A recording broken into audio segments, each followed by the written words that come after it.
That's a Minnesota brand 550.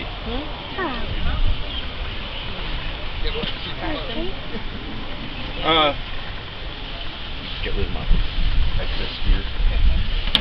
My name's Tom Snyder. I don't know what all you need to know. I am a member of the Trappers Association, and I live in Lewis County. I teach at the college there at Glenville, and this is one of the bad habits I have. I trap. I can admit it. But anyway, I was asked to do a little demo on bobcat trapping. Bobcats, for those who might not know, they are one of the most enjoyable predators to get after. Typically, they feed on birds, mice, small stuff like that. Edges, they like working the edges. So, in our demo today, got the high grass versus the short grass edge. Cats got to take wind in consideration. There is very good wind here. If the hat blows off in front of anybody, I'm a bit hair shy. But anyway, so what we will do, we've decided that along this edge where the cats will be coming through. This is a set that my son and I have used quite often, and it's been fairly successful. Thank you. So we're going on the assumption the cat will be hunting through this edge, and what I'm going to do is we're going to make a scent post set along this travel way.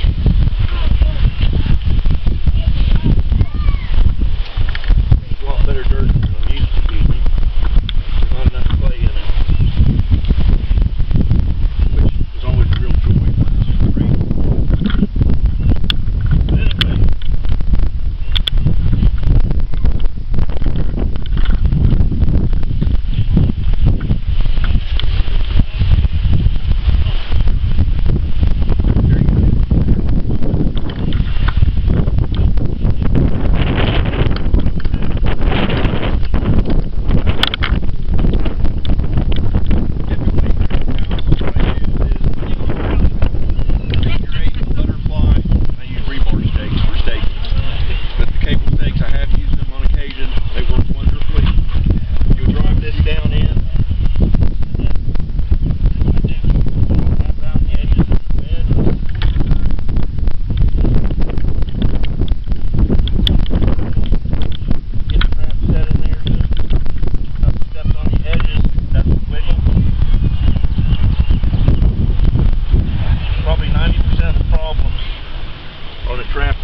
bedded tightly. If you're expecting a bit of rain, freezing, falling, use good old peat moss. Thank you. You've seen people use peat moss before, haven't you? Yeah. And I do use it myself. A lot of times I will pre-sift it as well as dry dirt. And often I'll use about a 75% peat, 25% dirt. The reason I use a little extra dirt at times, peat moss, if it's dried and it gets windy, it will blow off. If you lose a little peat moss, you're good. So we're going to assume we're going to expect some rain. So I'll peat moss it a little bit. Some people use pan covers. Sometimes I do, sometimes I don't. Sometimes an oak leaf works wonderfully. This depends on what's going on. So I put a little bit of peat moss in there. Then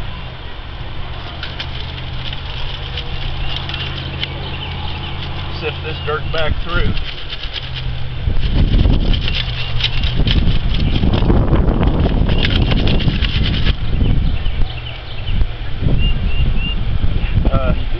Typically I'll have a pair of leather gloves on. A lot of people are very scent cautious. I am. I don't wear the same pair of gloves to eat pizza and then set traps or anything like that. I will use a pair to set traps, and then if I am going to be using a stronger smelling lure, I do have a junk pair of gloves that I use to handle the lures. But anyways, as I said, I'll be using this big scent post. That's the classic scent post. Make sure you got it in at an angle away from the trap. I would dribble a little bit of, this is the kicker for the cats, I've had more success, sounds strange, using red fox urine, or as much success with red fox urine as I have with cat urine. Use red fox as he's hunting along this edge, or the cat, they're going to see this, catch their eye, something different on this edge. If they're working, at this time is coming this way, if he's coming this way, he's going to get a snoot full. A lot of people think cats are sight hunters. They do smell. So you can intrigue them with a different scent. Red fox. There's competition for the stuff I eat.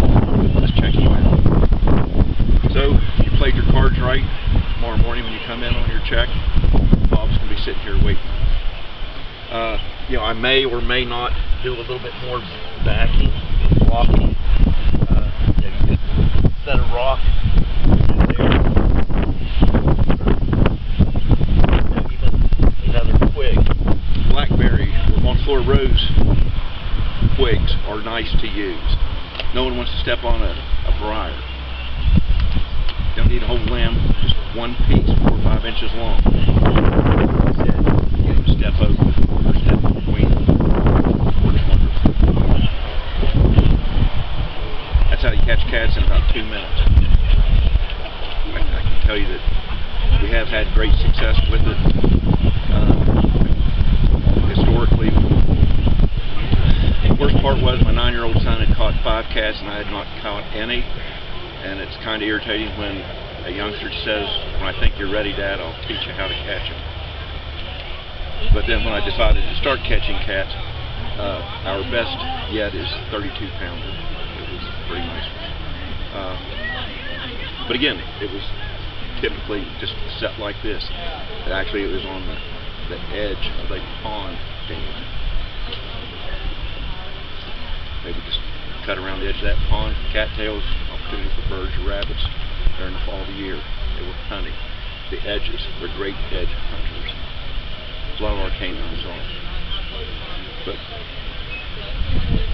it doesn't look like much. It doesn't take much. You can, like I say, you could throw in a little bit of grass over it.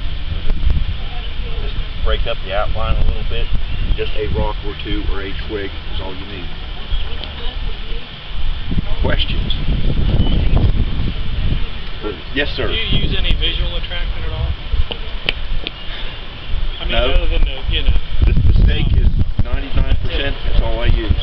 You know, are you from West Virginia or Pennsylvania? Pennsylvania. See, here we're not allowed to use animal parts or parts thereof. You know, so I guess you could use a piece of surveying flagging. I've heard of people using like old CDs, something.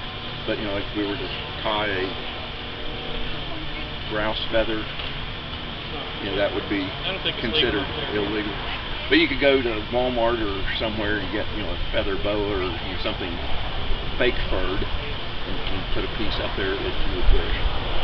But and oftentimes with just a stick, say you cut a fresh one, peel a little piece of bark off of it, that white is going to show up. That's going to be a visual. Again, now we've got shifting winds. You don't know if they're going to be able to smell it, but again, visual, that can help you out there. Distances, typically I'll go about 9 inches for me there, 6 to 8 inches is pretty typical. And occasionally you can stumble into the fox, the coyote,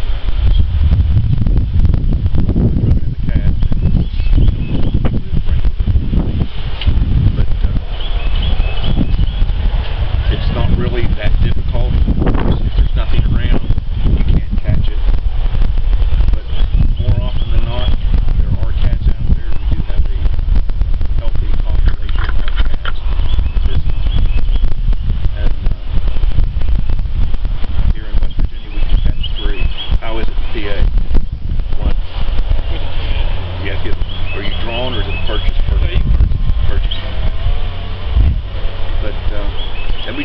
had a bobcat study completed about a year ago, I believe it was, and the results of that are very favorable. They're not going to increase our harvest, but they're not going to decrease it either. So we're pleased with that. We hope instead.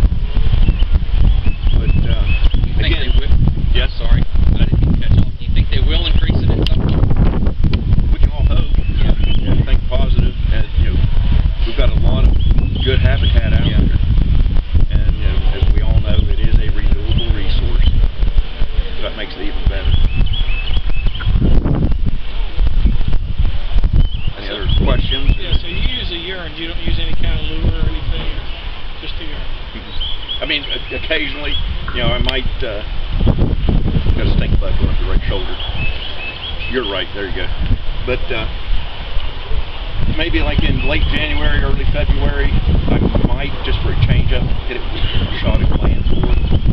Is that who's their breeding? What do they make? It's typically January into February. I think it's very similar to foxes, coyotes. And if I could show you on my phone, the cat I caught last winter. I think it's goofy to do it, but I sex them. I turn the females loose.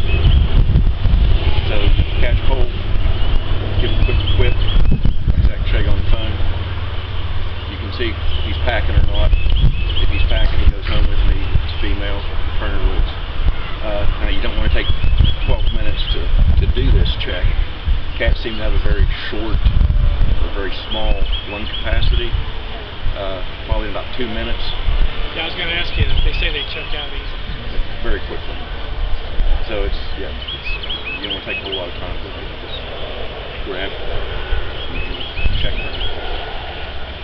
And remember, as you're coming up on a set, this is the voice of experience speaking.